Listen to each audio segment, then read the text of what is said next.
yeah, we want retribution. Oh yeah, we want retribution. Oh yeah, we want retribution. Yeah, we ran out of patience. Boil up with the cold hard hatred. I could feel the vibration. Beat in the streets, it's a new sensation. I wanna break faces on the pavement. I wanna make greatness look complacent. Adrenaline awakened, I can taste it. We can make an impact, grab and then take it. Like a disease, bring them to their knees. Take the fantasy. Just like a wind.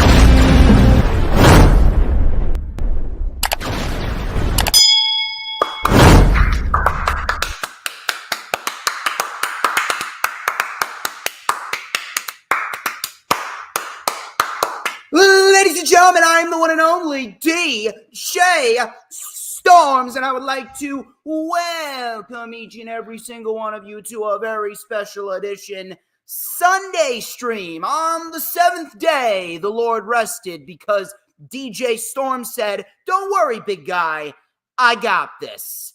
And we have a shit ton of wrestling material to talk about as we are closing out the month of January for the DJ Storms brand on a high note. As of course, you already know who I am, Mr. Controversy, and the operator of the Best Damn X, formerly known as Twitter handle, known to mankind. And we are streaming live on 4 different platforms across 1, 2, 3, 4, 5, 6, 7, 8 different accounts. This is the official rewind for WWE Royal Rumble 2024, which of course streamed live on the Peacock, that is. Get your mind out of the gutter, you fucking savages. Peacock, yesterday evening, starting at 8 p.m. Eastern Time. And before we get into our festivities here, I do want to shout out Tommy McGrogan and the Wrestling Express people. I greatly appreciate them inviting me over to Pub 46 in Clifton, New Jersey for the Royal Rumble watch-along. I always have a great time with the Wrestling Express peeps. And Tommy McGrogan, he is a very, very, very cool guy. Shout out to Warren as well. Warren's a cool dude as well. Very, very happy to catch up with him. But as you can see, I am not alone here. Back with me once again, first time in a while, actually. He is one of the co-creators of Hardcore Sports. He's a DJ Storms Posse member, fellow New Jersey brethren himself. Please help me welcome back to the brand, back into the eye of the storm for the first time in 2024, Mr. Mitch Kofsky. How you doing, my friend? I'm doing good, man. I'm doing good. It's been a while since I've been here. I think the last time you and I did a show, it was on Wrestling Experience with Earl.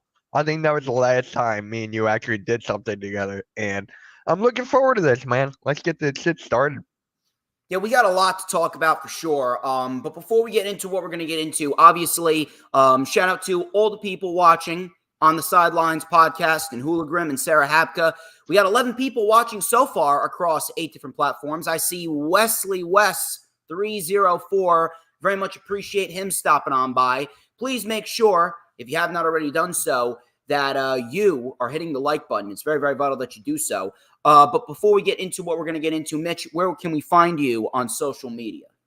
So you guys can find me on Twitter. I still call it Twitter, damn it. I don't care what X says. It's X, formerly known as Twitter. Same difference. No, I still call it goddamn Twitter.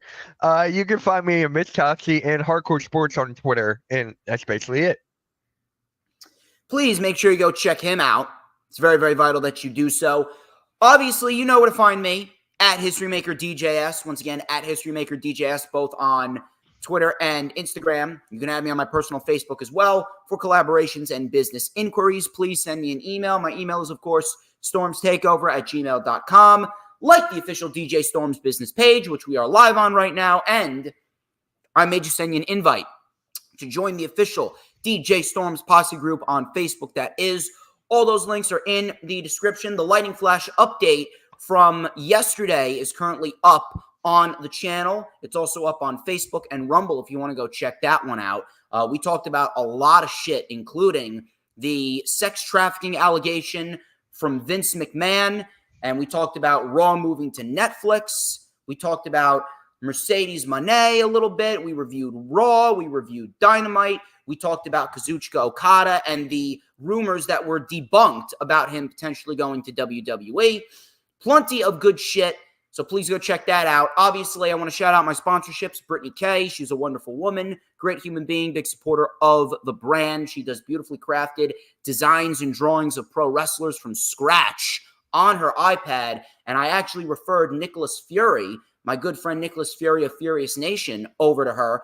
So if you guys are looking for a great graphic design of a pro wrestler or a new social media Abby or banner, she is your girl. Go check her out. Her X account is BrittanyK5150, and her Instagram is BrittanyK Designs. And, of course, my second sponsorship, Corporate Information System, recognized by Forbes as one of America's best recruiting firms. Go and check them out.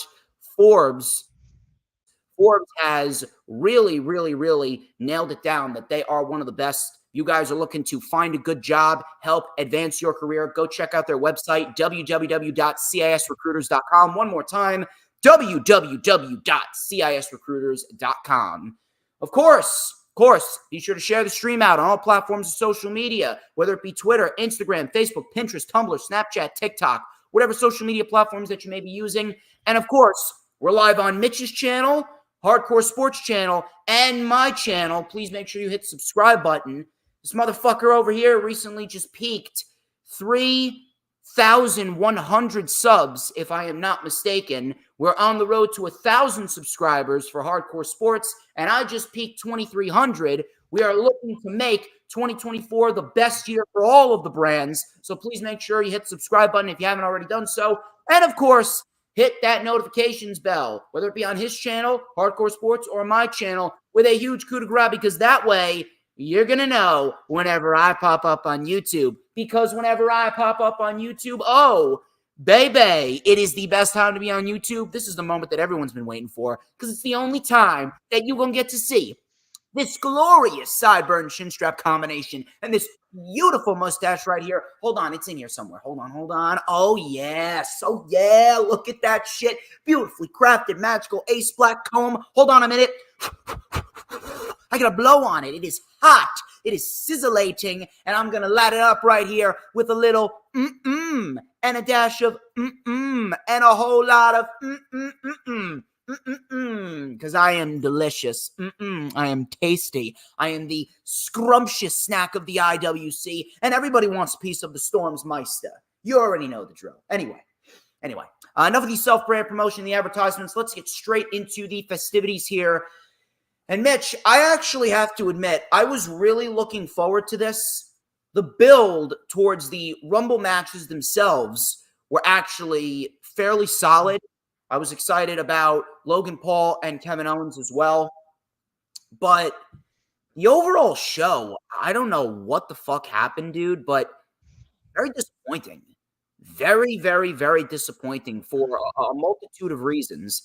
And the one thing that I kept on thinking to myself after I was driving back home from Hub 46 in Clifton, I kept on thinking to myself, after last year and this year, I think it's clear as day that Triple H, as good as he is, and as much as I appreciate what he did for Black and Gold and how that era of wrestling was the best, and I mean the best era of professional wrestling that we've seen since the Attitude Era, I appreciate that Triple H has made Raw and SmackDown more tolerable. But, dude, Triple H does not know how to book a Royal Rumble match. I don't know why. I'm not sure what the difficulty is.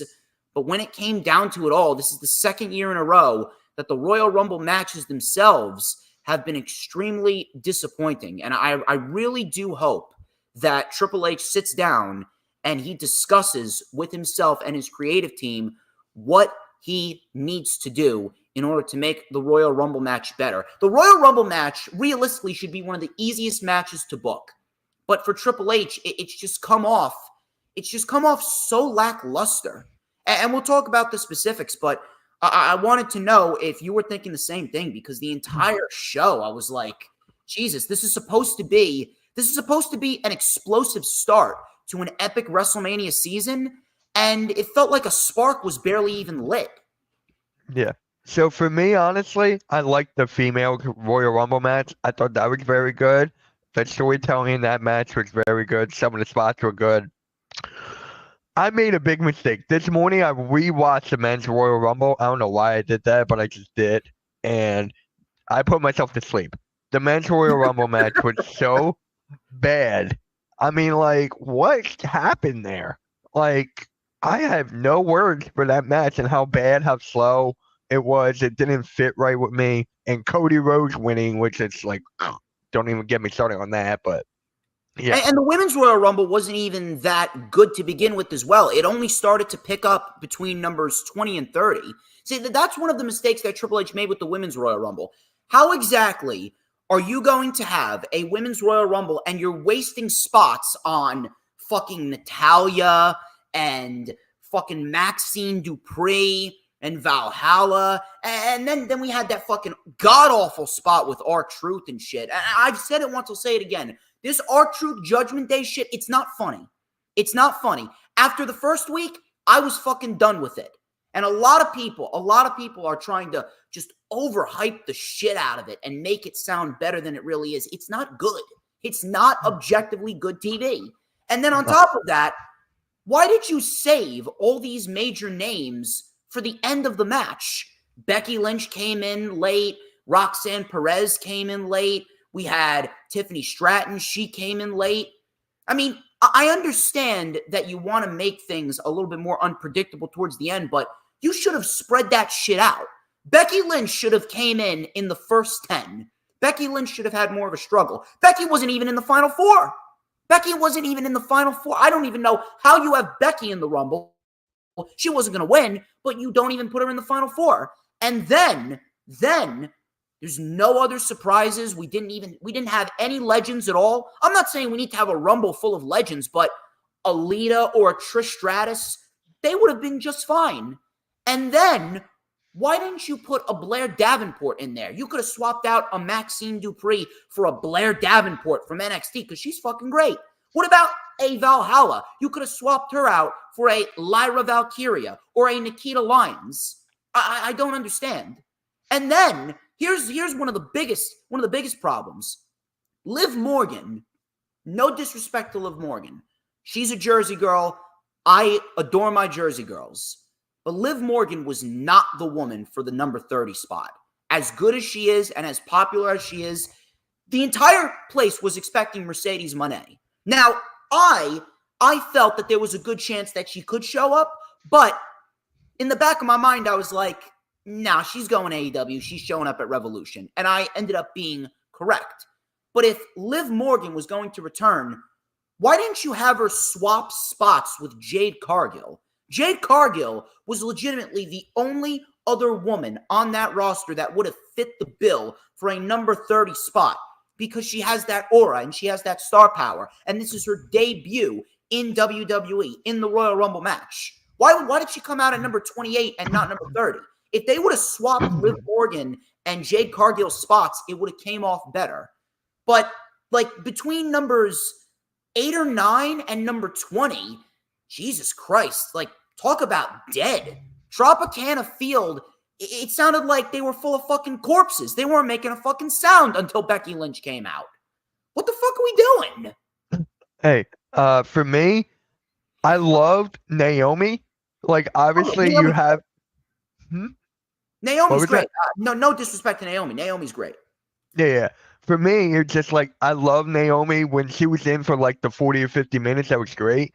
But there was parts of I was thinking about this too this morning.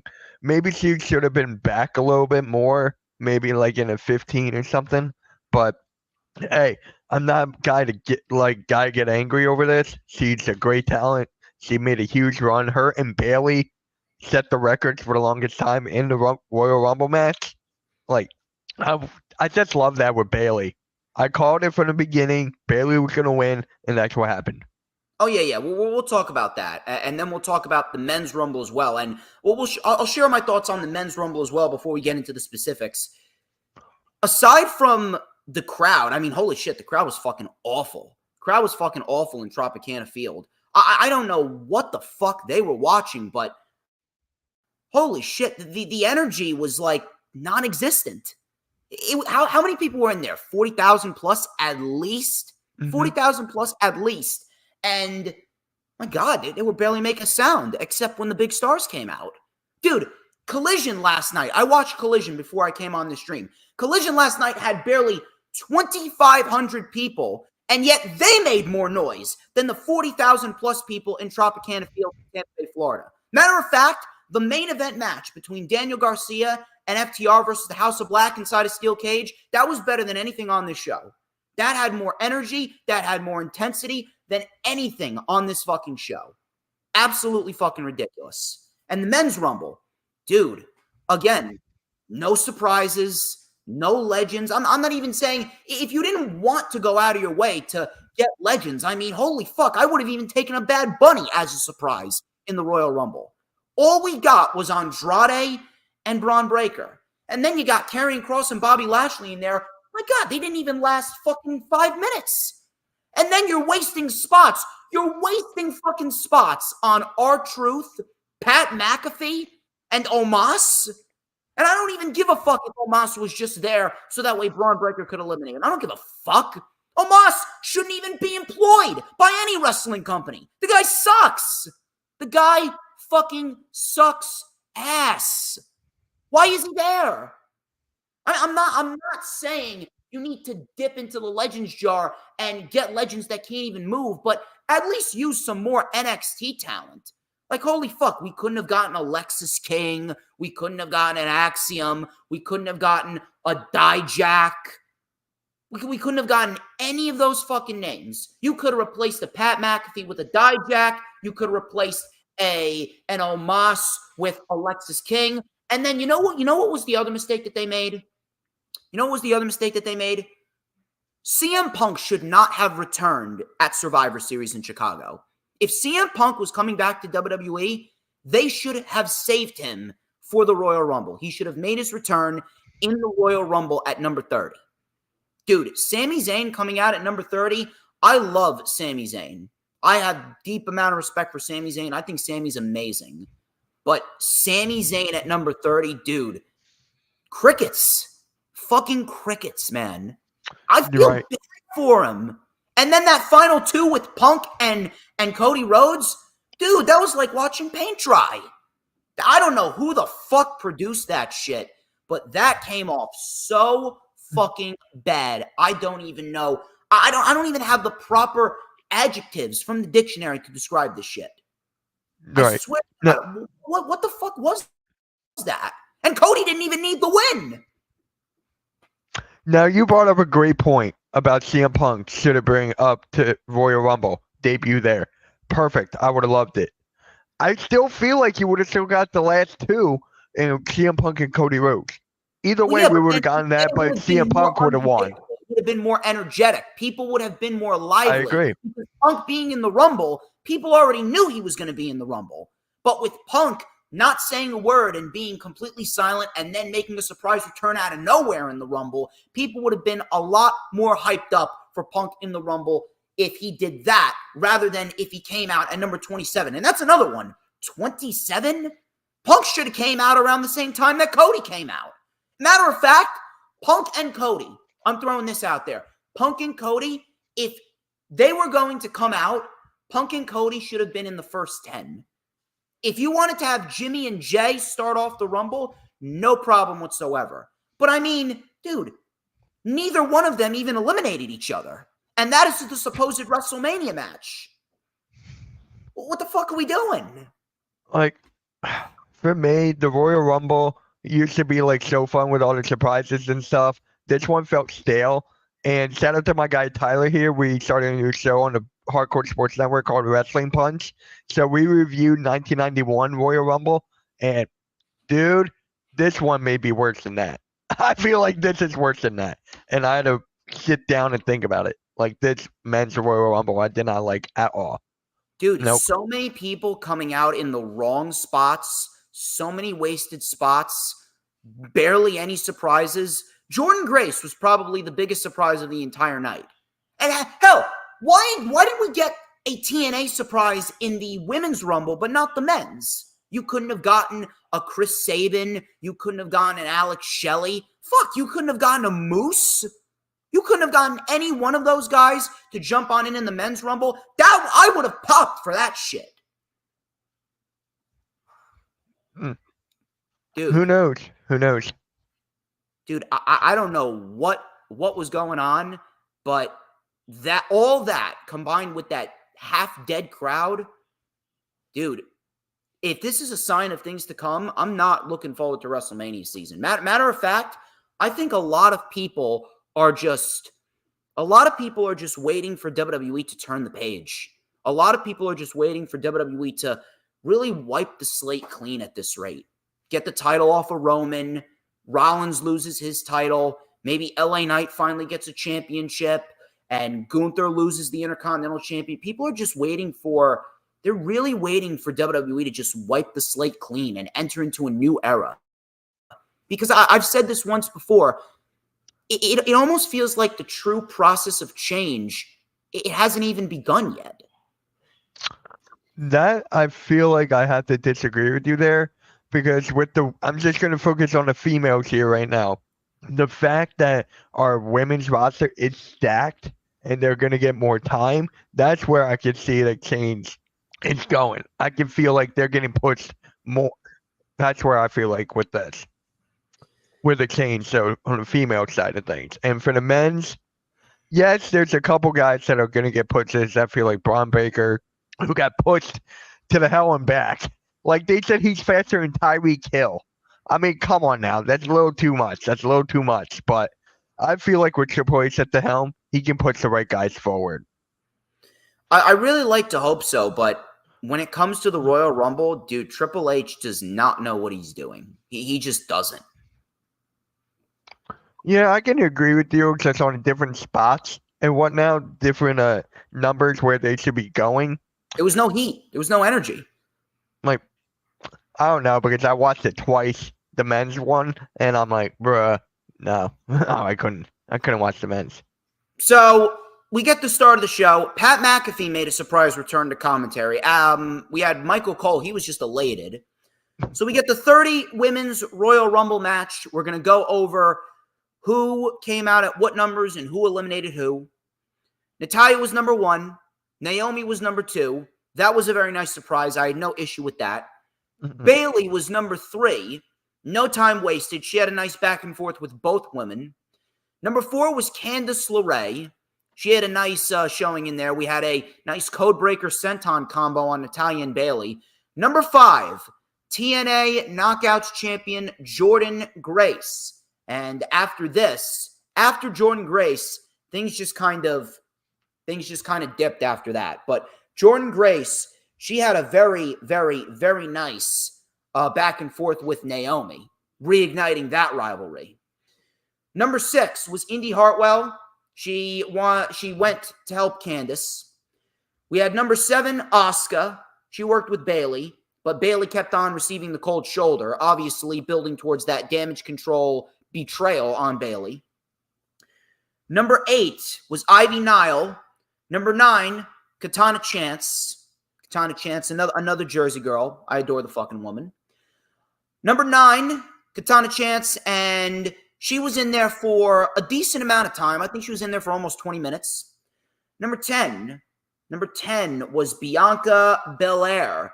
She had a decent showcase in there as well. She actually had a face-off with Jade Cargill later on in the show. We'll talk about that a little bit later. Number 11 was Kairi Sane. We had a big spear by Kairi. Damage Control worked together to eliminate Candice LeRae. Number 12 was Tegan Nox. Natalya with a discus lariat on Jordan Grace. Nox then eliminated Natalya.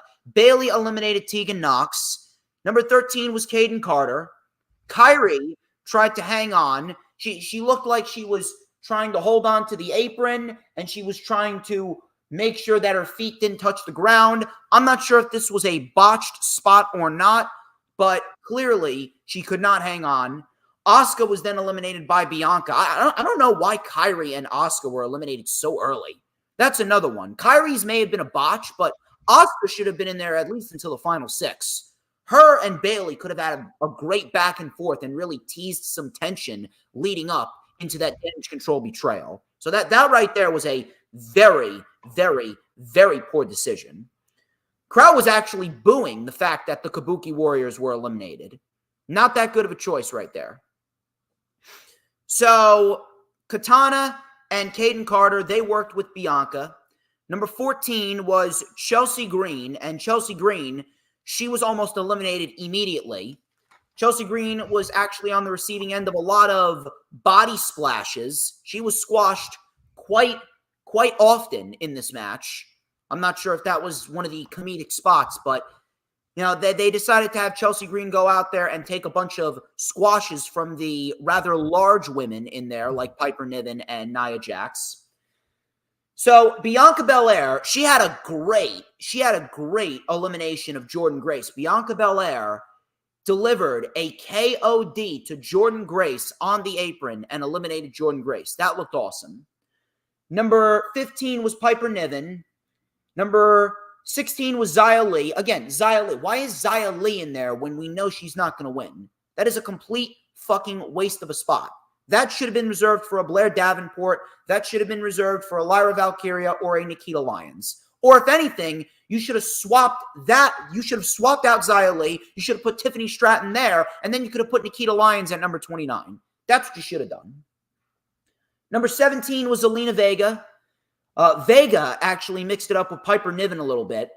Number 18, Maxine Dupree, another waste of a spot.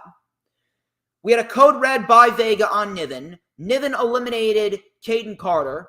Number 19 was Nia Jax. And Nia Jax actually had a really good showing in the Rumble. I can't even believe I'm saying it again, but Nia Jax has not been that bad since she's come back. Nia Jax has actually been fairly tolerable since she's come back. She's not being overexposed in the ring. She's not taking up too much TV time. She had a very good match with Becky back at day 1. She had a decent performance here in the Royal Rumble. I can't really sit here and complain all that much about Nia Jax. So, Nia Jax, she was number 19. Number 20 was Shotzi. Number 20 was Shotzi. We had pretty much everyone working together to eliminate Nia Jax, but Nia Jax ended up remaining in the match. So Nia Jax remained in the match. She threw everyone away. We had Nia eliminating Chelsea Green, Piper Niven, and Maxine Dupree. Number 21 was Becky Lynch. Number 22 was Alba Fire. Number 23 was Shayna Baszler. Number 24 was Valhalla. Again, waste of a spot. And right in the middle of this shit, they had R-Truth coming on out. R-Truth, like a fucking retard, trotted his way out there, and he was going to be in the Royal Rumble. Meanwhile, Adam Pearce had to come out and say, no, Truth, this is the women's Royal Rumble, not the men's. And that resulted in Valhalla getting eliminated in legitimately 5 fucking seconds. A complete waste of time. This is where I started getting pissed off. So, Valhalla was gone. Number 25 was Mia Yim. Number 26 was Zoe Stark. Zoe Stark and Shayna Baszler helped eliminate Zelina Vega. Number 27, Roxanne Perez. Again, I'm asking, where's Nikita Lyons? We had number 28 being Jade Cargill, and she probably got the biggest pop of the night. And she body slammed Nia Jax, and then she threw Nia Jax over the top rope single-handedly. If there was a spot for her to do, that was probably the best spot for her, and I'm glad that they made good use out of Jade Cargill in the Rumble. So this is where things started to get a little unpredictable. Number 29 was Tiffany Stratton, and she had a very nice showcase for the short amount of time that she was in there. Nice swanton bomb onto the pile. Looked awesome. We had a discus lariat to Becky, an Alabama slam on Roxanne Perez. Number 30 ended up being Liv Morgan. And I actually felt a little bad for Liv Morgan because I saw what Liv Morgan was doing. She came out, she looked happy, but there were a lot of disappointed faces in the crowd. A lot of people were bold enough, or should I say stupid enough, to think that Mercedes Moné was going to be in the Rumble. I thought that there was a good chance, but I knew that she wasn't going to be in the Rumble. I knew she wasn't going to be in. Tony Khan has been teasing that 2024 is going to be 2021 AEW. What do you think that means? He's going to bring in Kazuchika Okada, and he's going to bring in Mercedes Moné. Watch Revolution. Watch Revolution and see what happens. So number 30 was Liv Morgan. Again, love Liv Morgan, but that was the wrong place for her. Liv Morgan should have been 28. Jade Cargill should have been number 30. She was the only other woman besides Mercedes that would have fit the bill for number 30. So we got all 30 women in there. Now this is where things started to get good after the majority of the Rumble was fucking dead. So we had Liv eliminating Zoe Stark. Bianca and Jade had a great stare down. She mixed it up with Naomi as well, did Jade Cargill. Naomi went for a 619, and she actually eliminated Becky Lynch, which was very, very, very, very shocking. That was actually a little disappointing, if I'm going to say so myself, because Becky, I figured that Becky was going to be in the Final Four at least. And then after Cargill eliminated Becky, she eliminated Naomi as well. So Cargill, she was pretty much in there. She was in there. She was starting to clean house. Bayley then eliminated Bianca and Tiffany, and we were down to 3. Jade, Bayley, and Liv. They actually made me think that Jade was going to win the Rumble. So Jade, Liv, and Bayley were all on the apron. Liv Morgan with Oblivion off of the apron to Jade Cargill, which looked great. Bayley, at the last moment, drop-kicked Liv off the apron, and Bayley wins the Women's Royal Rumble. Bayley, finally, after coming back from injury a year and a half ago, after pretty much being a glorified enhancement talent, Bayley finally rounds out her career. Bayley rounds out her career and becomes a Royal Rumble winner. She has now officially done everything there is to do in the WWE. This was absolutely the right winner. There should have been more legends, should have been more surprises, and they shouldn't have saved all the big names until the end. Like I said, Jade should have come out at number 30, but the home stretch of the Women's Royal Rumble was very good, and it was definitely a home stretch that made up for the majority of the Rumble being very underwhelming and very lackluster. And Bayley, she was the right woman. This has been building since July of 2022. The entire purpose of Damage Control was for one reason and one reason only.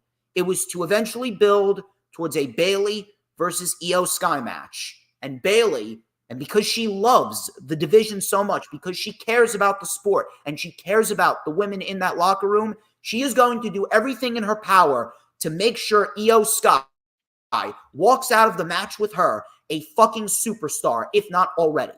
That's what I appreciate about Bayley so much. This has been building since SummerSlam 2022, and we're finally going to get it at WrestleMania. Bayley and Io Sky, that right there is the best possible match to do, and that right there is going to make WrestleMania better, and I'm looking forward to it. But outside that home stretch, the Women's Royal Rumble, very, very disappointing. I see some people saying that it was the best Women's Royal Rumble that they've done. I don't know what the fuck these people are on. They really need to take a step back, because whatever we got, especially between number 5 and number 20, that big chunk of the Rumble was completely fucking meaningless. And I mean meaningless. But they got the winner right, and they got a decent home stretch. I'm very, very happy for Bayley, and I'm very much looking forward to this match with Io Sky. Mitch, what you got for me? So I did like this match. I did like it for the storytelling, just for the fact that Bayley and Naomi, they broke the record, like I said before. And then you got to go with Jade Cargill. That was the biggest surprise. And she was eliminating everybody. She was a real workhorse. She's going to be built towards the moon. And I will not be surprised that if she's going to be in a title match with Rhea Ripley at some point down the line. I don't know when that's going to be, but I know that's coming. So Jade Cargill versus Rhea Ripley, sign me up for that. I don't think it's going to be anytime soon. It's not going to be at Mania. I'm just saying that. I'm just saying it's going to be at some point down the line.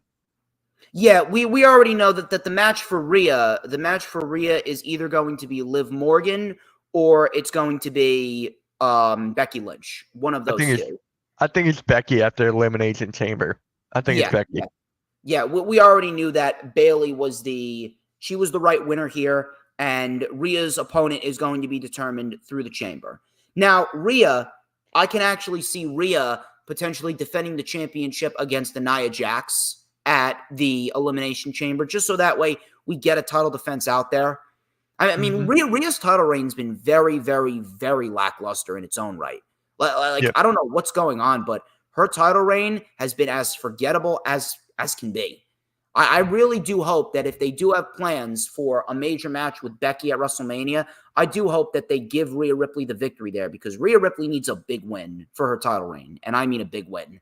But, dude, I don't know what the fuck they were doing, but this Women's Royal Rumble, if it hadn't been for the last 10 or so entrants, this Women's Royal Rumble may very well have been the most lackluster and the most dull Royal Rumble for the women that we've ever seen. We need to get some more surprises in there, really. Yeah, and I said this before. You go. No, it's fine. I want to hear what you have to say. All right, so for me, like I said, this roster has been stacked, and I still feel like your boys can push them in the right direction. So I am glad there's not a lot of surprises, but I feel like there should be a little bit more, maybe like one or two, give or take. Personally, I wanted Kelly. If you guys know, I know. Well, who doesn't want Kelly there? But I mean, like, that's the appeal of the Rumble. I understand it's all about building up the future and using the present stars, but when it comes down to the Royal Rumble, the Royal Rumble is literally built on the surprises. That's the whole reason why people watch the Rumble, to be surprised.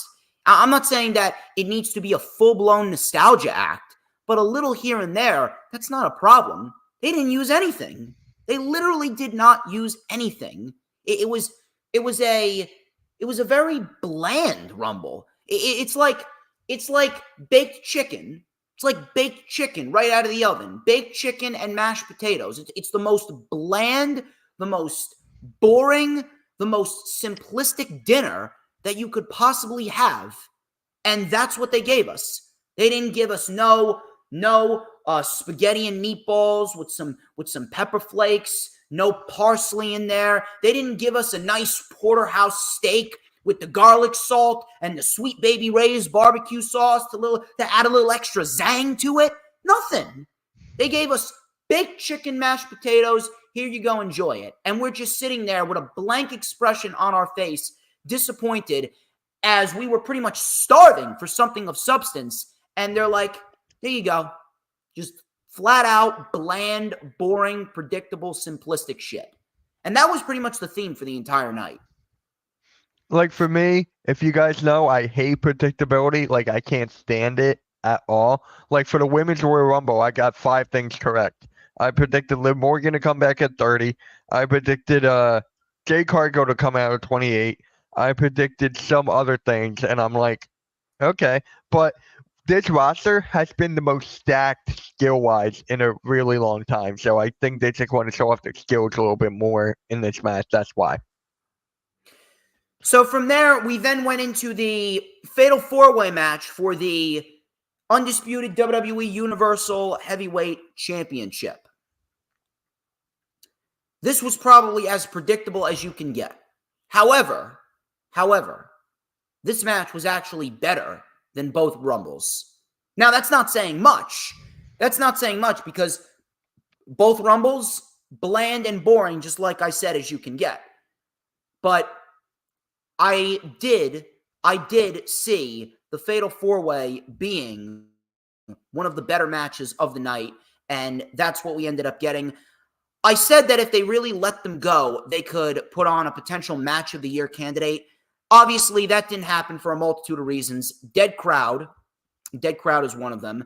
Number 2, the predictability, because we all knew that Roman wasn't losing. And then 3, the Bloodline constantly, and I mean constantly, fucking interfering. It has become so overdone. It's become so tiresome. It's become so tiresome to a point where everyone is just collectively saying, and if you don't believe that the majority of the community are saying this, then you're a fucking retard. The majority of the community is just collectively saying, can we just get the title off of Roman? That's exactly what the community is saying, because Roman Reigns right now, he is doing nothing for that championship. He's doing absolutely nothing for the title. He's not making the show any better. He's not making the title feel any more important. He's not a draw. Nobody's a draw. There's no such thing as a draw in 2024 anymore. He's not doing anything. He's just a part-time champion that's just there. He's more of a liability than an asset. And the fact that there's people that are trying to defend him and are trying to deny that fact, that right there just makes my blood fucking boil. That right there just irks the shit out of me. And it really goes to show you that the majority of the people in this community, they have the collective IQ of a fucking fruit fly. It's unbelievable. But the match itself, fun for what it was, but ultimately very, very predictable. So we're going to go over this match. All three men immediately went after Roman. That didn't take too long. It also didn't take too long for them to turn on each other either. So LA Knight took it to Roman with a DDT. We had a big power slam by Orton for a 2. We had a bulldog by LA Knight on Orton. We had a superplex on Styles. LA Knight actually looked really good in this match for a little bit. We had a BFT on Roman. Styles then saved it. Styles then took out Orton. Hit a Pele kick on LA Knight. Knight stopped the pinfall on Roman Reigns after Styles hit a Styles clash. Then we had Randy Orton coming in, hit an RKO to Styles, RKO to Knight, RKO to Roman as well. We all thought that Randy had the championship won, and then all of a sudden we see the referee get pulled out of the frame, and it was indeed Solo Sikoa that pulled the referee out of the ring. As expected, what else was going to happen? The Bloodline were going to get involved. Pass me the NyQuil and a pillow. I'm about to fall asleep. Solo pulled the referee out, delivered a Samoan spike on LA Knight, a Samoan spike on Orton. Knight then stacked Orton on top of LA Knight, or he stacked Knight on top of Orton, whichever way. It's pretty much the same thing. He pretty much was stacking bodies. Then he went after AJ Styles. He went for a hip attack through the barricade. Styles moved, and Solo put himself through the barricade. Afterwards, Roman came in. Styles hit him with a phenomenal forearm. Roman fell on top of the pile, and AJ Styles pinned all three men. AJ Styles pinned all three men, and all three men were able to kick out of AJ Styles' move. They were able to kick out of the phenomenal forearm. Afterwards, we had the crowd was chanting, "This is awesome." Styles then brought out a steel chair. Styles then just started bashing everyone with the chair. He was bashing LA Knight. He was bashing Roman Reigns. Then all of a sudden, we had LA Knight. LA Knight, he was out for the time being. Orton then took out AJ Styles with an uppercut. Roman Reigns with a spear. Orton was taken out. LA Knight then with the LA Knight elbow. Roman Reigns with a Superman punch to LA Knight after he sent LA Knight into the ropes. And AJ Styles, who was going for the phenomenal forearm, he got tripped up on the ropes. We then had LA Knight taking the Superman punch, and Styles took the spear. And as expected, AJ Styles takes the pin. Roman Reigns retains the championship 1, 2, 3. And that was pretty much it. It was a very basic fatal four-way match. It was fun for what it was, but ultimately ended up being very predictable. I'm going to be quite honest with you.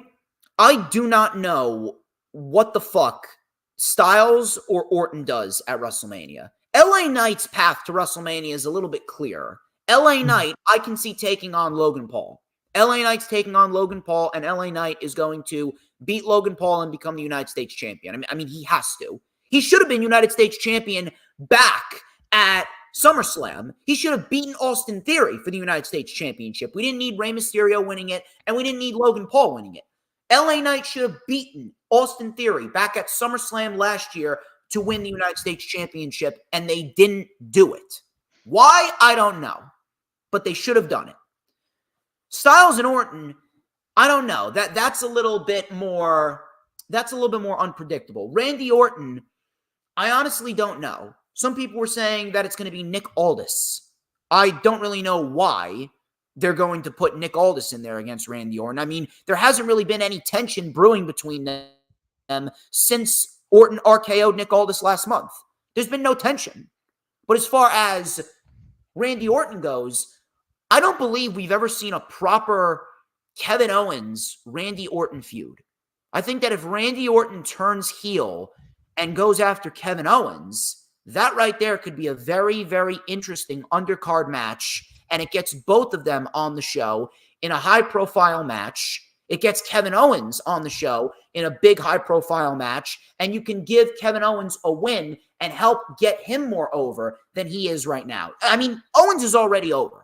Owens is already over. We already know how great Owens is, but if you want to keep the momentum for Kevin Owens rolling, if you really want to treat Kevin Owens like the valuable asset that he is to the company, I think that a match with Randy Orton at WrestleMania would really do the job.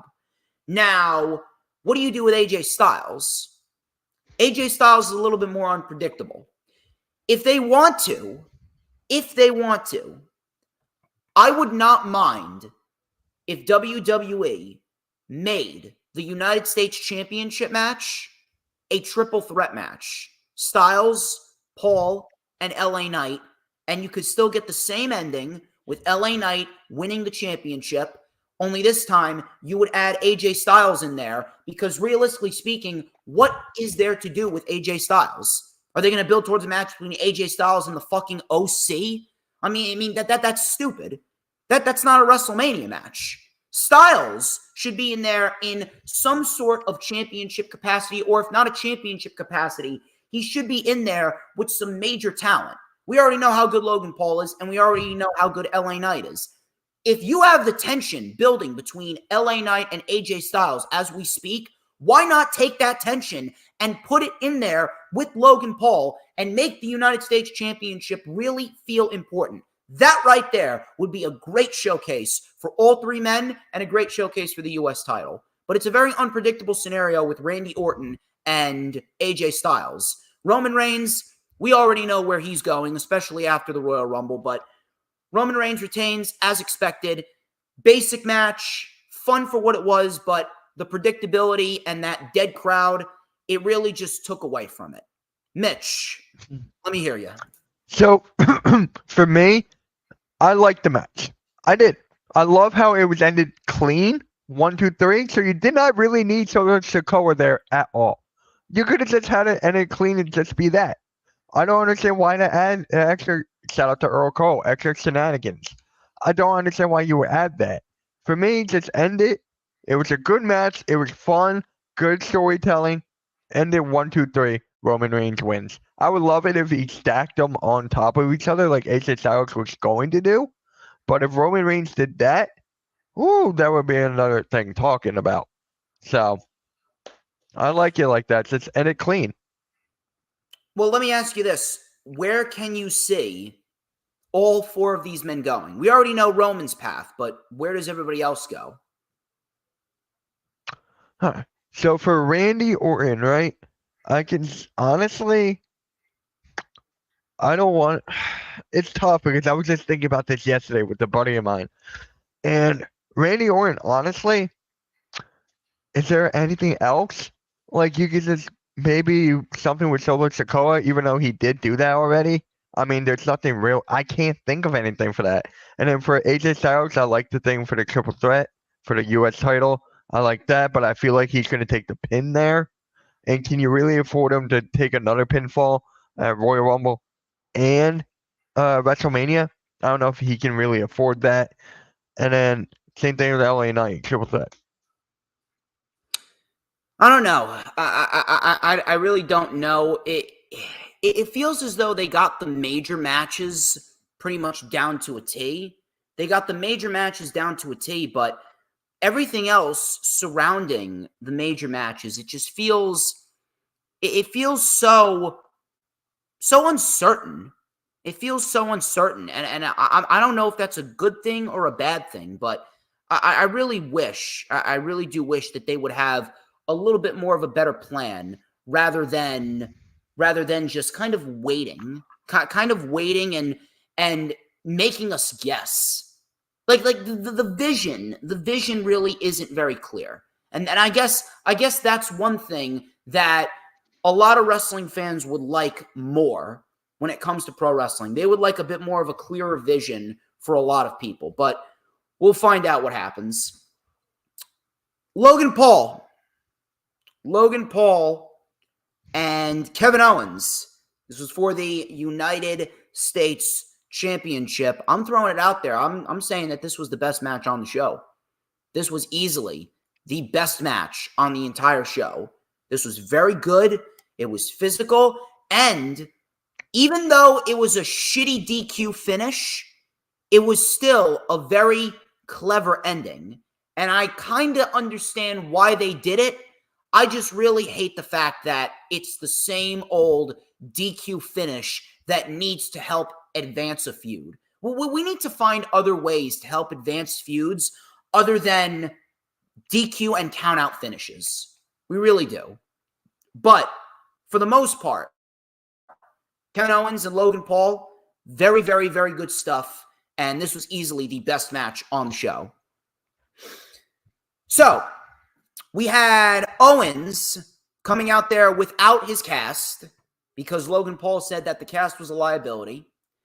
So, Kevin Owens, he was in early control. He hit a senton on Logan Paul on the floor. Paul then stomped on Kevin Owens' injured hand. We had a crossbody by Logan Paul and a moonsault or two. Owens then tried to mount the comeback with a pump handle neck breaker. So that we had a pump handle neck breaker right on the knee. Owens then with a cannonball in the corner and a second one. Big frog splash for a 2 count. Paul then missed the swanton bomb. He went for a swanton bomb, but he missed. Paul then went for a buckshot lariat. He got him. And then he went up to the top and delivered a big splash from the top. Owens kicked out. Owens then with an avalanche fisherman buster. That got himself a 2 count. Paul then delivered a punt kick to the bad hand of Kevin Owens. Paul was then caught with a super kick. Paul with a right hand, but Kevin Owens kicked out. So Owens just able to kick out was Kevin Owens. Afterwards, Logan Paul, he was trying to get his buddy at ringside to come on in and give him the brass knuckles. So the referee and the security guard, they were caught up with Logan Paul like a fucking dumbass. They were caught up with his buddy. And after his buddy was trying to argue with the security guards, we had Austin Theory and Grayson Waller coming out. And Austin Theory and Grayson Waller took the brass knuckles. They gave them to Logan Paul. Kevin Owens then took the brass knuckles away from Logan Paul, delivered the knockout punch. We all thought that Kevin Owens was going to win. We had 1, we had 2, and the referee at the last moment noticed that Kevin Owens had the brass knuckles still on his hand. He had the brass knuckles on his hand, and the referee called for a disqualification, ending, again, while it was a shit DQ ending, it was very, very well done, and it was very clever. And afterwards, Owens just lost it. He attacked Logan Paul and then put him through the announce table with a power bomb, and that was pretty much that. This was awesome. Awesome match. Best match on the show. And Logan Paul, after that very, very disappointing match, even though it wasn't his fault, but a very disappointing match with Rey Mysterio at Crown Jewel, he redeemed himself. He delivered a very good match with Kevin Owens. These two matched up very well together. And I kind of understand why they did what they did with the DQ finish. The one reason that I can come up with, the one logical reason as to why they did this DQ finish was because they're going to do a rematch at the Elimination Chamber. I find it very, very hard to believe that Logan Paul is not going to be on the Elimination Chamber, especially considering that it's one of WWE's biggest shows of the year, and it's going to be in front of 60,000 people. I mean, that sounds like a stage for Logan Paul. So I can absolutely see Logan Paul being on the Elimination Chamber, and I can see this match happening at the Chamber, potentially in a no DQ scenario. And then Logan Paul, he can beat Owens and then move on to WrestleMania, where he'll ultimately lose it to LA Knight, whether it be in a one-on-one match or whether it be in a triple threat match. That's how I see it playing out. But very good match. Very good match. Obviously, a shitty DQ finish, but it was very, very well done. It was very clever, and I can absolutely see a rematch taking place in Perth, Australia. Mitch, ball's in your court. All right, so for me, I like this match. Very entertaining. I'm a huge fan of Logan Paul in the ring. His ability, athletic ability, just him picking up the speed so quickly. And it's about time that WWE renewed his contract, and he's going to be more of a full-time superstar now, which I'm really looking forward to. I mean, you get to see him on weekly television now. You get to see him cut more promos and all this. This was a good match for him to get leap into the full-time superstar phase. He's no longer a part-timer. He's more likely a full-time superstar, which is actually really cool to see. So I'm really happy how it turned out. Now, Elimination Chamber, Logan's winning that. I mean, it's obvious. He's going to lose it to LA Knight he's going to lose it at LA Knight at WrestleMania. So for me, no hard complaints. The creativity with the brass knuckles was insanely creative. That was the most creative thing I've seen all night, which is actually kind of not shocking at all. So, hey, give it up to Logan Paul, man. Logan Paul did great. Same with Kevin Owens too. I'm looking forward to seeing what else he does going forward. But let me ask you this. Do you think it's better for him to go into a one-on-one match with LA Knight, or is it better to do a triple threat match potentially with AJ Styles? It would not be bad to add AJ Styles' wrestling ability to that, because let's be honest here. Logan Paul and LA Knight's wrestling ability come nowhere to AJ Styles. So AJ Styles can help him with more wrestling aspect. And then for the entertainment-wise, I feel like AJ Styles brings a lot to that table, which I would like very much, and you get to add another superstar to the card. So I'm for the triple threat match. We'll definitely see how that plays out. But this easily best match on the show, better than both Rumble matches. And then the final match on the show, it was a quick one. It went till, 11:50, but it was a quick show. It was only 4 matches. 30-man Royal Rumble match. Number 1, main event, Jey Uso. Number 2, Jimmy Uso. Now, I love this. I thought this was great. These two starting the Rumble, a nice little tease of what we're going to get at WrestleMania, I hope. I thought that was great. That was awesome right there. So we had a super kick by Jey, and he really went at it with Jimmy. Number 3, Grayson Waller. He came out with a microphone. Uso super kicked him immediately.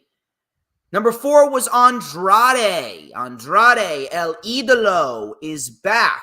I'm very, very happy he's back because Andrade is fucking great. Number 5, Carmelo Hayes. Hayes then with a code breaker on Grayson Waller. He then went at it with Andrade. That's a match I'd love to see. Number 6,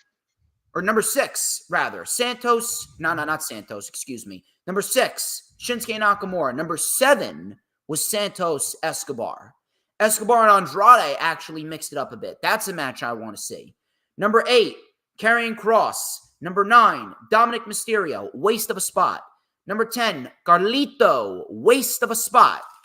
Again, this is what I'm saying. No surprises. You're throwing a bunch of nobodies in there that we know have no chance of winning. They made it more believable that Jey Uso had a better chance of winning the Royal Rumble than a Carlito. And we all knew Jey wasn't winning the Rumble either. Really stupid. Carlito, this is another one. Why did you put Escobar in there if he was just going to get eliminated in 5 minutes? Santos Escobar was in there for 5 fucking minutes. He gets spit in the face by Carlito with an apple, and he's eliminated. And then at number 11, Bobby Lashley then came out, and he eliminated Cross immediately. Karrion Kross didn't even last 5 minutes. It's the same thing that happened last year with him. Why are you putting these guys in there if you're not going to at least have them last 10 minutes? If we're talking about Royal Rumbles, there should not be one entrant in the Royal Rumble that lasts less than 10 minutes. Because the more bodies that you throw in there and immediately get thrown out, the more irrelevant the Rumble becomes up until you get to the last 5 men or so. It's really fucking ridiculous. There was no point in time in either Rumbles, no point in time where there was more than 10, 11 guys in the Rumble. That's not a Royal Rumble. We need a Rumble in there that has 15, 16, 17, 18, 19, 20 individuals in there all at once. That is a Royal fucking Rumble. That's what we need. I really don't understand why we're not getting a Royal Rumble that actually lives up to the title of being a Royal fucking Rumble. Cross eliminated immediately. And then Cross actually helped eliminate Bobby Lashley. Bobby Lashley in there. 3 minutes. Lame. Lame as fuck. Number 12, Ludwig Kaiser. Again, waste of a spot. Why is Ludwig fucking Kaiser in there? He's not winning. Swear to God. Number 13, Austin Theory. Number 14, Finn Balor. Finn Balor eliminated Carmelo Hayes. We had a sling blade on Andrade. 15, Cody Rhodes. Cody Rhodes eliminated Austin Theory. Number 16, Bronson Reed. I'm glad that Bronson Reed got a spot in the Rumble. He eliminated Andrade. Number 17, Kofi Kingston. Why is Kofi in there? He's in there every fucking year for what? To get eliminated? To have a cheap spot where he avoids elimination only to get eliminated directly after that? Why is Kofi Kingston in the fucking Rumble? Cody Rhodes eliminated Nakamura. Cody eliminated Nakamura. Cody. Same little prefix there. Kofi eliminated Kaiser. Number 18, speaking of Imperium, number 18 was Gunther. Gunther was chopping the shit out of Finn Balor and Dom. We had a body slam on Bronson Reed. We had number 19 being Ivar. Why wasn't Chad Gable in this Rumble? That's one thing I'm trying to figure out. Why wasn't Chad Gable in this Rumble? Chad Gable would have been fantastic in this Rumble. You could have had Chad Gable start out at the number 3 position if you wanted to. Chad Gable could have been the fucking Iron Man of the Rumble. Number 19 was Ivar. Number 20, Braun Breaker. Things really started to pick up here. Braun Breaker actually eliminated Jimmy Uso and Finn Balor. Why did Braun Breaker eliminate Jimmy Uso when the story here should have been Jey Uso eliminating Jimmy, or vice versa? That should be the WrestleMania match. Again, really fucking stupid. So Braun Breaker, he looked great. He had a face-off with Gunther, actually. That's a match I want to see. Number 21 was Omos. Can I ask a question here? Are we 100% sure that Vince McMahon is gone? Are we 100% sure that he's gone? Why the fuck is Omos on TV? Why is he in the Royal Rumble? I do not advocate for anyone to lose their job, but fucking Omos in the Rumble. I mean, holy fuck. You want to talk about a fucking damper. You want to talk about an entry that just sucks the life out of the arena. There it is. Fucking Omos. And I don't even give a fuck if he was just there to have Braun Breaker eliminate him. There are other individuals in that match that you could have had Braun Breaker eliminate, and it would have been just as effective. What a joke. Number 20, speaking of a joke, number 22 was Pat McAfee. Pat McAfee. He had a stare down with Braun Breaker and Omos, and he actually eliminated himself. What the fuck are we doing here? What the fuck are we doing? That shit, I'm telling you, if it hadn't been for the fact that I had a burger, a really good burger, by the way, and some really crispy fries back at Pub 46, if it hadn't been for that, I legit would have lost my shit. I legit would have lost my shit. Very, very, very piss poor booking right there. Number 23 was JD McDonough. Again, waste of a spot. Breaker eliminated Omos. Dom eliminated Braun Breaker. Breaker then speared JD. I'm thinking at this moment, is Triple H even trying? Number 24, R-Truth. R-Truth then put JD in, and then JD got eliminated immediately by Jey Uso.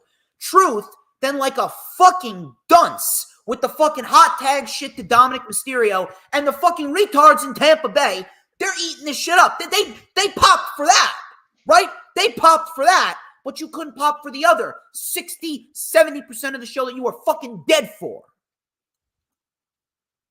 Number 25, The Miz. Why is The Miz in there? I don't mind The Miz. He's actually been putting on some decent matches, but why is the fucking Miz in there? Number 26, Damian Priest. Priest eliminated Truth. He had a leaping flatliner on Jay. South of Heaven on Gunther. 27, CM Punk. Why is CM Punk out at number 27? CM Punk should have been in at least in between 10 and 20. And don't give me the bullshit that he can't go. He was just wrestling. How long ago? He was wrestling fucking 5 months ago in Wembley Stadium. He wrestled at the WWE house show in Madison Square Garden over the Christmas week, between Christmas and New Year's. Unbelievable. Punk eliminated Dominic Mysterio. Priest with a right hand. 28 was Ricochet. Number 29 was Drew McIntyre. And number 30, I'm sure a lot of people were expecting The Rock. Thank God The Rock didn't show up. 30 was Sami Zayn. I'm sorry, but that was a wrong spot for Sami Zayn. If you wanted a big entrant for 30, if anything, Gunther should have been number 30. Gunther should have been number 30. Gunther should have been number 30, and we should have had Gunther, instead of coming out at number 1, Gunther could have came out at number 30, and Gunther could have really just cleaned house and had a strong showing in the Rumble again. So, Gunther tried to eliminate Drew McIntyre. Number 30, obviously, was Sami Zayn. Drew flipped Ricochet out of the ring. Ricochet did absolutely nothing in that match. Everyone started getting their shit in. Drew eliminated Sami Zayn. Sami Zayn was pretty much a waste of a number 30 spot. Punk was then caught with a Glasgow kiss and another one. We had a Claymore to Gunther, Claymore to Rhodes, Claymore to Punk. Punk was going to be eliminated by Drew. Drew took too much time, and Punk ended up eliminating Drew. Drew could not believe it. We had a powerbomb to Punk by Gunther. Cody then eliminated Gunther, and we were down to the final two, and it was pretty much a predictable final two. I thought that we were going to get a great back and forth, but dude, I don't know what the fuck happened here, but Punk and Cody, I swear to God, it was like watching molasses drip from a jar. I don't know who the fuck produced this, but my God, like pick up the fucking pace. Pick up the fucking pace. You take a look at what Gunther and Cody were doing last week, and Gunther and Cody last week, my God, they had everyone teetering on the edge of our seats. They had everyone teetering on the edge of our seats with what they were doing last year for the 2023 Royal Rumble. This finish absolutely sucked. The crowd was literally sitting on their hands and knees all the way up until Cody Rhodes eliminated CM Punk. Again, what are we doing here? What are we doing? It had no energy whatsoever. They were legitimately going back and forth, and the crowd could not give a single shit. The crowd, it legitimately sounded like the crowd, they were acting like they were in a fucking library doing a school paper. And Cody gets the win. Cody eliminates Punk in the most anticlimactic, very lackluster way that you could possibly eliminate someone. Just reverses a GTS, tosses him right out of the ring. Lackluster, boring, and extremely, extremely anticlimactic. And above all else, I ask, why did Cody win this? Why did Cody win? Cody Rhodes did not need this. Cody Rhodes does not need the Rumble in order to get to Roman. You already wasted a Royal Rumble win for Cody last year to get him to Roman. Last year, Cody was the right winner, but he should have won the championship. He should have won the championship. This year, it should have gone to Punk. It should have gone to Punk. I understand where everyone's criticisms are regarding CM Punk, but CM Punk's whole ordeal with coming back to the WWE was to main event WrestleMania. Punk's never won a Royal Rumble before. I realize that Punk doesn't necessarily need the Rumble to get to Seth Rollins and the World Heavyweight title, but that doesn't mean that Punk winning the Rumble would be a bad thing. Cody Rhodes already has a Royal Rumble win. I'm going to throw this out there. I fucking hate multi-time Royal Rumble winners. I hate that shit. And in most cases, it doesn't even make sense. It doesn't even make sense for there to be a multi-time Royal Rumble winner. The Royal Rumble should be used to build up someone new, someone who hasn't won the match, someone with a great story going into WrestleMania. And I don't want to hear any of this bullshit regarding Cody's story. Cody's story is as lukewarm as you can get. CM Punk is the one with the bigger and the better story. CM Punk's story with Seth Rollins, all I needed to hear was that promo last month on Raw with Rollins and Punk. That's all I needed. As soon as I saw that promo, I said to myself, Punk is your Rumble winner.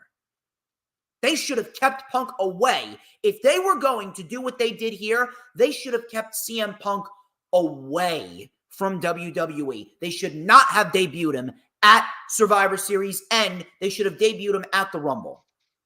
And I saw CM Punk's face. CM Punk looked legitimately pissed off. I mean, you made your bed, Phil, so now you lie in it. You made your bed. You made your choice to go back to WWE. This is what you got to deal with. And by the way, you ain't winning the World Heavyweight title at WrestleMania either. You are going to be used as nothing more than a part-time glorified enhancement talent, Phil. Based on what happened last night, that's unfortunately what you're going to be. This should have been CM Punk's Rumble. Cody Rhodes could have easily had gone through the chamber to get to Roman. Now, how do you do that? Well, last year for the Women's Royal Rumble, Adam Pearce said, well, you know what? We're giving 4 spots in the Women's Elimination Chamber to 4 women who were the last 4 competitors up until the winner of the Royal Rumble. We're giving the last 4 spots in the Women's Elimination Chamber to the 4 women who were a part of the final 5 in the Royal Rumble. You could have done the same thing with Cody. You could have had Adam Pearce go out there and say, all right, we're putting Cody Rhodes and Drew McIntyre and this guy and that guy, we're putting these guys in the Elimination Chamber because they were a part of the final 4 in the Royal Rumble. That's how Cody could have gotten into the chamber, and that's how Cody could have gotten to Roman. Or how about this? Maybe if you wanted to, this would have made more sense. Why didn't you just move Cody Rhodes over to SmackDown back in the fall when you traded Jey Uso over to Monday Night Raw? Why did you trade Jey Uso for Kevin Owens? Stupid. Why did you trade Jey Uso for Kevin Owens when Kevin Owens is going to do nothing on SmackDown? Kevin Owens is going to be slotted into a role to help others get over on the brand. He's never going to eat. He's going to be a bridesmaid, never a bride. That's one reason that I actually hope that Kevin Owens, after his deal is done, I think it's a 3-year deal. I think his 3-year deal is done at the end of the year. I hope he goes to AEW. I really do hope that he goes to AEW, and I hope that he goes and has some fun with his friends over there, because Kevin Owens, you could really do a lot of fun stuff with Kevin Owens over there. I really, really, really hope that Kevin Owens expands to AEW and explores some freedom after his WWE contract is up. But like, why did you trade Jey Uso for Kevin Owens? You should have traded Jey Uso for Cody. You would have saved us an extra 2.5 months of this Judgment Day Cody Rhodes bullshit.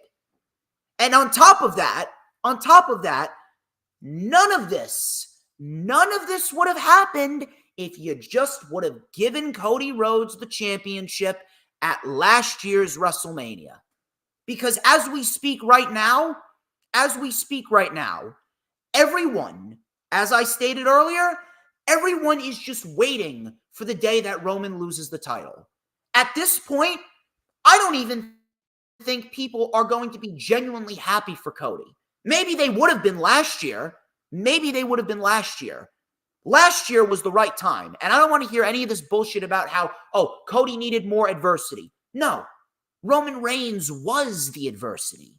Roman Reigns was more adversity than Cody Rhodes has ever gone through throughout his nearly 20-year career as a pro wrestler. Do not give me that bullshit. Cody Rhodes should have beaten Roman. Roman Reigns peaked at last year's WrestleMania. There is nothing left for him to do. He is nothing more than a liability. And Cody Rhodes is now worse off. Just like Roman, both men are worse off now than they were back then. Everyone is just going to be collectively waiting for Roman to lose the championship. And that should not be the case. This should have been Punk's Rumble. Cody didn't need it. I respect Cody. I love Cody. I think that he deserves to be in the spot that he's in, but he did not need to win back-to-back Rumbles. Just very, very, very, very poorly booked Rumble, and a poorly booked show, too. I'm really hoping, I'm praying that Triple H corrects his mistakes. Because what we got did not get me excited for WrestleMania season at all. Mitch, I know that you got stuff to say. All right. So first things first, Cody should not have won the Royal Rumble. Common sense. Name a superstar now that is actually larger than life other than CM Punk. That's the point. There is no other superstars larger than life right now. Cody Rhodes should not have been in that spot. Should Gunther be in there? Yes. Could you imagine Gunther against Seth Rollins, Gunther against Roman Reigns? That would be main market television. People would pay to see that. And Gunther could be an Intercontinental and Undisputed Heavyweight Champion at the same time. Gunther should have been in that spot. I'll speak for Gunther, and so much more adversity for him. Actually, not adversity, but you get the point with Gunther. But with Cody Rhodes, it was a cry for help. It was last second. I believe it was last second just because of what happened with Seth Rollins. If Seth Rollins did not get injured, I really believe CM Punk would have won that. I really believe CM Punk would have won that, then Cody Rhodes would have won at the Elimination Chamber. The whole thing with Seth Rollins turned this company to a loop. They panicked. And then this whole thing with Brock Lesnar, that thing panicked as well. But Cody Rhodes did not deserve to be in that spot. It was a terrible ending. I did not like it at all. If people actually try to tell me that it was good, how? Please explain to me with facts. Explain to me with facts, this and that, this and that. Cody did not deserve to win. I'm going to keep on saying that. Last year's WrestleMania, it was a good match, but that's the time for Cody should have won it. I agree with you there. Roman is going downhill. Are we actually going to have him lose or have Roman beat Cody again at Roman Mania? Reigns has gone downhill since WrestleMania. His title reign has taken a nosedive into the fucking ocean, and it's at the bottom of the fucking Mariana Trench. My point is, if Cody loses to Roman at Mania, he should not even step foot in the WWE ring again. Because he will be so far down below the ground that it will be hard for him to come back from. I'm telling you, Roman should have lost it last year and this and that. So Cody should have won last year, not this year. Royal Rumble should complete pathetic. You can argue for Gunther. You can argue for CM Punk. You can argue Jey Uso would have been a better case. Jey Uso and Roman. Could you imagine that? That would have been blockbuster. I would have minded seeing that at Mania. Now we're getting the same thing over again. They already did it. I know they did. That's exactly my point. They already did it. There's not a lot of big time superstars left. There is not. So with Cody there, Jey Uso, you got the family involved. You get all that. If it's The Rock, so be it. Money grab. I get it. I am so glad because I'm going to WrestleMania night 1. It's going to be on night 2 and I don't have to see that live. I'm saying that right now. I don't have to see that match live. I'll pretty much see Seth Rollins, if he's healthy, against CM Punk. Thank God. Well, I actually do believe that Damian Priest is going to cash in. I do believe that Damian At Priest Mania? Yeah, at Mania. That is the best, and I mean the best possible scenario. That is the best possible scenario because, dude, you can't, and I mean, you can't have that shit go to waste. You can't. Like I have been so, and I mean so vehemently, I've been vehemently pissed off regarding how the Money in the Bank contract has been handled. And I'm sick and fucking tired of all this fucking bullshit with the Money in the Bank briefcase and how it's been treated so poorly ever since Moxley won it. It's unbelievable. But we need a legit, and I mean a legit Money in the Bank cash-in that has not, and I mean has not shit the bed. Because every single Money in the Bank cash-in ever since Moxley, it's been a complete waste. Minus Io Sky. And I only say that because she's actually had a lengthy title reign. But we can't have Damian Priest go to waste. If anything, if Damian Priest and his Money in the Bank contract goes to waste, we need to eradicate the Money in the Bank briefcase. We need to eradicate the concept. They don't know what they're doing.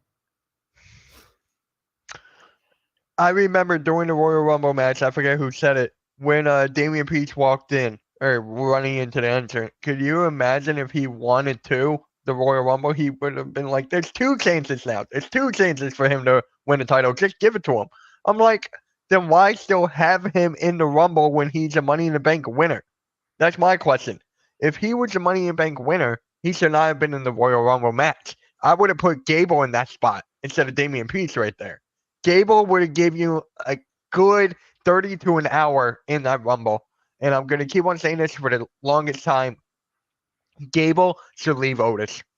I'm going to keep on saying that for the longest time. Well, I actually see Gable winning the Intercontinental title from Gunther. That's what I see happening. I don't. I just don't. I think it's Sheamus whenever he comes back. I think it's Sheamus. There is I think it's Sheamus. Match. How many times did Gable wrestle Gunther? 3? 4? 4 times, but he hasn't wrestled him since September. Who gives a fuck? It's a great story.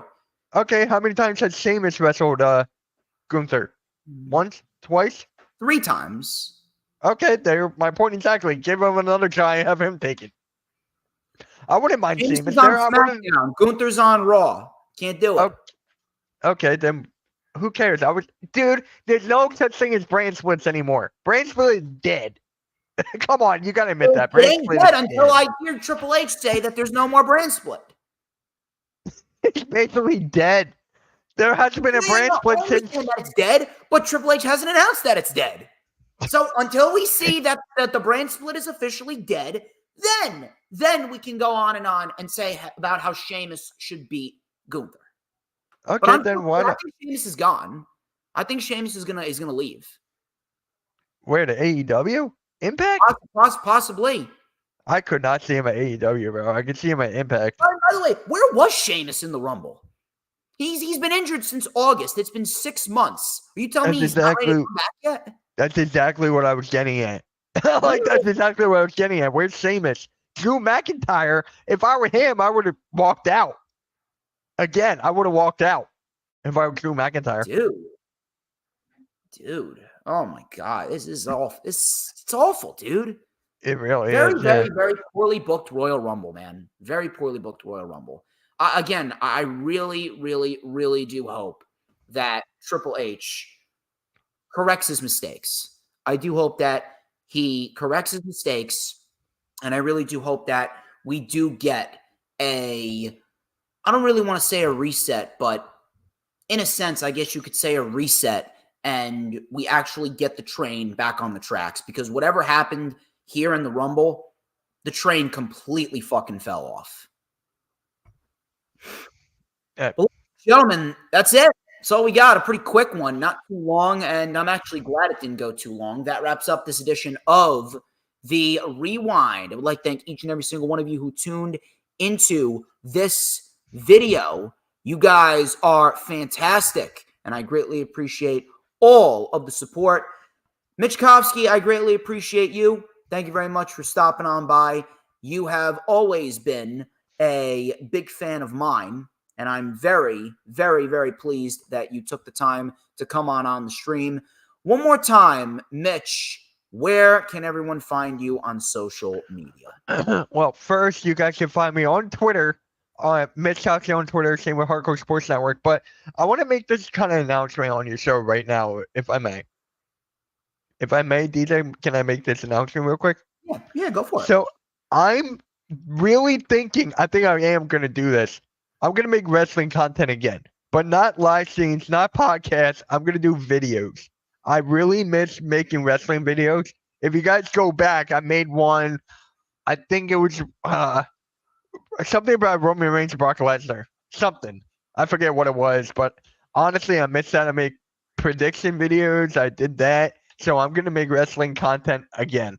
Like, I'm going to add it into more of my repertoire along with the basketball, football. You're going to see a lot more wrestling content from me.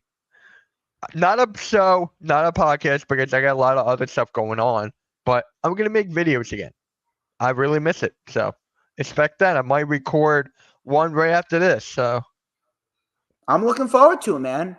I'm definitely looking forward to it. Keep me updated on everything, because I definitely want to check it out. I want to see what you bring to the table. But as per usual, people, you guys are awesome. You guys are awesome. Greatly appreciate each and every single one of you. Do not forget, I got the rundown for NXT Vengeance Day with Earl Colby Bay on Thursday at 7:30.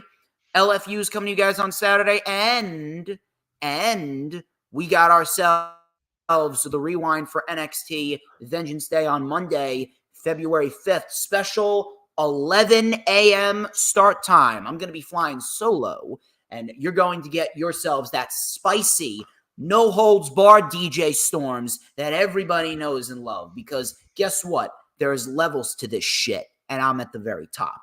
Till next time, he's Mitch Kofsky. I'm DJ Storms. This has been The Rewind, but we're not done yet, because there is a universal question that everybody must answer. People, who runs the IWC? Mitch, do you know the answer? the motherfucking J Storms. Damn right, baby. Who but DJ motherfucking Storms? And don't you ever forget it. 'Cause we want retribution. Oh yeah, we want retribution. Oh yeah, we want retribution.